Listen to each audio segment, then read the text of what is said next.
नमस्ते, मैं हूं अनुराधा और आप सबका अनुराधा मेडिकल क्लासेस में स्वागत कर रही हूं। जैसा कि हम सब जान रहे हैं कि अगले साल आप सब 12th का एग्ज़ाम देंगे, तो मैंने एक नई सीरीज़ शुरू की है आज से ही, जिसमें मैं 12th का पूरे चैप्टर्स को पूरे साल भर पढ़ाऊंगी और लास्ट में आपका रिवीजन चलेगा। दैट मीन्स जैसे आप ऑफलाइन क्लासेस में पढ़ते हैं वैसे ही आप सब मेरे साथ ऑनलाइन क्लासेस में पढ़ेंगे। तो बिना टाइम को वेस्ट किए हुए मैं आज पहला चैप्टर एनसीईआरटी का स्टार्ट कर रही हूँ। मैं एनसीईआरटी बुक इसलिए ले रही हूँ क्योंकि हर एक एग्ज़ाम में, चाहे वो 12th का एग्ज़ाम हो, चाहे आप किसी टीचिंग एग्ज़ाम को देख लीजिए, कॉम्पिटिटिव एग्ज़ाम देख लीजिए, नीट का एग्ज़ाम देख लीजिए, आप सब के तरह के एग्ज़ामों में आपने 11th और 12th के एनसीईआरटी के बुक से सवालों को ज़रूर देखा होगा। तो यदि आप अभी से ही प्रिपरेशन करना स्टार्ट कर देंगे किसी भी तरह के कंपटीशन का या फिर आप अगले बोर्ड एग्ज़ाम के लिए, तो फिर आपका बहुत अच्छे मार्क्स गेन कर सकते हैं। तो चलिए मैं आपका कैसे पढ़ाऊंगी ये थोड़ा सा बता देती हूँ। मैं हर एक टॉपिक को कवर करूँगी।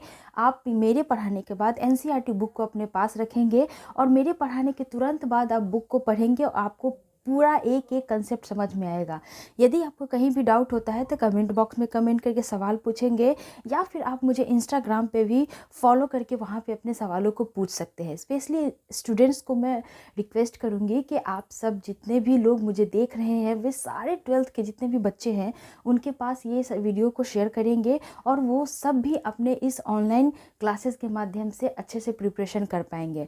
बिकॉज़ मैं जानती हूँ कि ऑफलाइन में बहुत सारे बच्चे पढ़ नहीं पाते हैं सही से, डिस्ट्रैक्शन होता है, बहुत सारी चीज़ें होती है। तो यदि आपको मेरी क्लासेस समझ में आती है तो प्लीज़ आप यहाँ से पढ़ाई करेंगे और सीरियसली पढ़ाई करेंगे। तो चलिए हम लोग स्टार्ट करते हैं चैप्टर 1 का, जिसमें हमारा चैप्टर 1 का नाम है रिप्रोडक्शन इन ऑर्गेनिज्म। तो सबसे पहला जो आपका पेज है उसमें हम लोग इन 3 चीज़ों को पढ़ेंगे, life span, stages of life span और फिर रिप्रोडक्शन। तो चैप्टर का नाम है रिप्रोडक्शन इन ऑर्गेनिज्म, मतलब किसी भी एक जीव हो, जंतु हो, उसमें रिप्रोडक्शन कैसे होता है इसके बारे में पढ़ेंगे। तो रिप्रोडक्शन को सबसे पहले समझ लेते हैं, टर्म का मतलब क्या होता है। जैसे कि आप देख सकते हैं कि यहाँ जो रिप्रोडक्शन लिखा हुआ है इसमें री प्लस प्रोडक्शन। प्रोडक्शन मतलब कोई भी नई चीज़ को प्रोड्यूस करना, चाहे वो आर्टिफिशियली हम करते हैं या फिर नेचुरली करते हैं। आर्टिफिशियली कहने का मतलब हो गया कि मैं अगर इस मार्कर को बीच से तोड़ दूंगी तो भी ये रिप्रोडक्शन कहलाएगा, क्योंकि इसमें क्या हुआ, ये 2 पार्ट में ब्रेक हो गया, ठीक है। और नेचुरली अगर मैं रिप्रोडक्शन का बात करूं तो इसमें क्या कहता है, जो आप एक ह्यूमन बीइंग को देखते हैं वो अपने ही जैसे जीव जंतु का क्या करते हैं, उत्पादन करते हैं, उसे हम लोग रिप्रोडक्शन करते हैं। हिंदी में इसको हम लोग प्रजनन करते हैं। मतलब कि सिंपल शब्दों में बोलूँ तो अपने जैसे बच्चे को जन्म देना ही आपका प्रजनन कहलाता है, ठीक है। तो रिप्रोडक्शन का मतलब समझ में आ गया होगा। अब हम एक चीज़ समझेंगे, लाइफ स्पैन। बहुत ज़्यादा ड्यूरेशन लंबा हो जाएगा वीडियो का, इसलिए कम वीडियो, शॉर्ट टाइम में ही आप ज़्यादा चीज़ समझने का प्रयास करेंगे। लाइफ स्पैन, लाइफ का मतलब होता है जीवन, स्पैन का मतलब होता है काटना। तो अगर हम नेचुरल बर्थ से लेकर के नेचुरल डेथ मैं इसलिए बोल रही हूँ क्योंकि आप समझिएगा, जीवन तो सबको मिलता है नेचुरली ही। आज का सी सेक्शन से भी बहुत सारे बच्चों का जन्म होता है। तो जो बर्थ से लेकर के नेचुरल डेथ के बीच का जो टाइम होता है उसी को हम लोग क्या बोलते हैं, लाइफ स्पैन बोलते हैं। दैट मीन्स आप देखिए, जन्म से लेकर के नेचुरल डेथ है।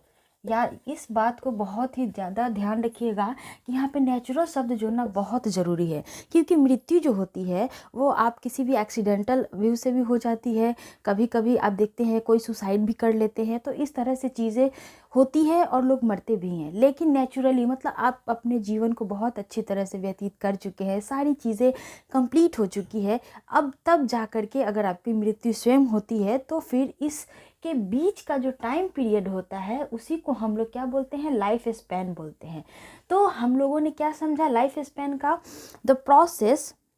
अगर आपको लिखना है या फिर हैंड रिटन नोट्स चाहिए तो आप सब मुझे कमेंट करेंगे, इंस्टाग्राम पे जो लोग मुझे मैसेज करेंगे मैं उनको क्या करूँगी, नोट्स प्रोवाइड कर दूँगी। इनफैक्ट आप टेलीग्राम पे भी जुड़ सकते हैं, वहाँ पे भी मैं अपने नोट्स को प्रोवाइड करूँगी यदि आप लोगों की रिक्वायरमेंट्स होगी तो। लाइफ स्पैन के बारे में क्या होगा कि ऐसा प्रक्रिया जिसमें बर्थ से लेकर के मतलब जन्म से लेकर के नेचुरल डेथ होने के बीच का जो समय होता है उसको हम लोग क्या बोलते हैं, लाइफ स्पैन बोलते हैं। तो पहला टॉपिक आई होप क्लियर हो गया होगा। अब स्टेजेस ऑफ लाइफ स्पैन के बीच में क्या होता है, ये शब्द का मतलब क्या है उसको समझते हैं। सिंपल भाषा में अगर मैं बोलूँ तो एक बच्चे का जब जन्म होता है तो वो मृत्यु तक के बीच के जो टाइम पीरियड होते हैं उसके बीच में वो बहुत सारे स्टेजेस से होकर के गुजरते हैं, जिसमें सबसे पहला आता है आपका जुवेनाइल फेज। क्या आता है, जुवेनाइल फेज, समझिएगा। तो स्टेजेस ऑफ लाइफ स्पैन में पहला आता है आपका जुवेनाइल फेज। जुवेनाइल फेज में क्या होता है, इसमें आप रिप्रोडक्शन करने की कैपेसिटी को गेन करते हैं। मतलब जब आप 12 से 13 साल की एज में होते हैं तो कोई भी फीमेल जो होती है उसे मेंस्ट्रुएशन स्टार्ट हो जाता है, तो हम कहते हैं कि अब वो बच्चे को गेन करने की कैपेसिटी उसके पास आ चुकी है। तो इस फेज को हम लोग जुवेनाइल स्टेज कहते हैं। और लड़कों में क्या होता है, जब स्पर्म प्रोडक्शन करने की कैपेसिटी आ जाती है तो फिर वो भी जुवेनाइल फेज के अंतर्गत ही आता है। ठीक है, तो जुवेनाइल फेज हो गया। इसके बाद आता है आपका मैच्योरिटी। ठीक है, मैच्योरिटी कहने का मतलब आता है 12-13 साल से जब आप आगे की स्टेज में बढ़ते हैं तो फिर आपके सोचने समझने की कैपेसिटी आ जाती है, तो उसको हम लोग क्या बोलते हैं, मैच्योरेशन फेज बोलते हैं। कौन सा फेज बोलते हैं, मैच्योरेशन फेज बोलते हैं। अब आता है आपका एक बहुत ही ज़्यादा इम्पॉर्टेंट आता है एजिंग।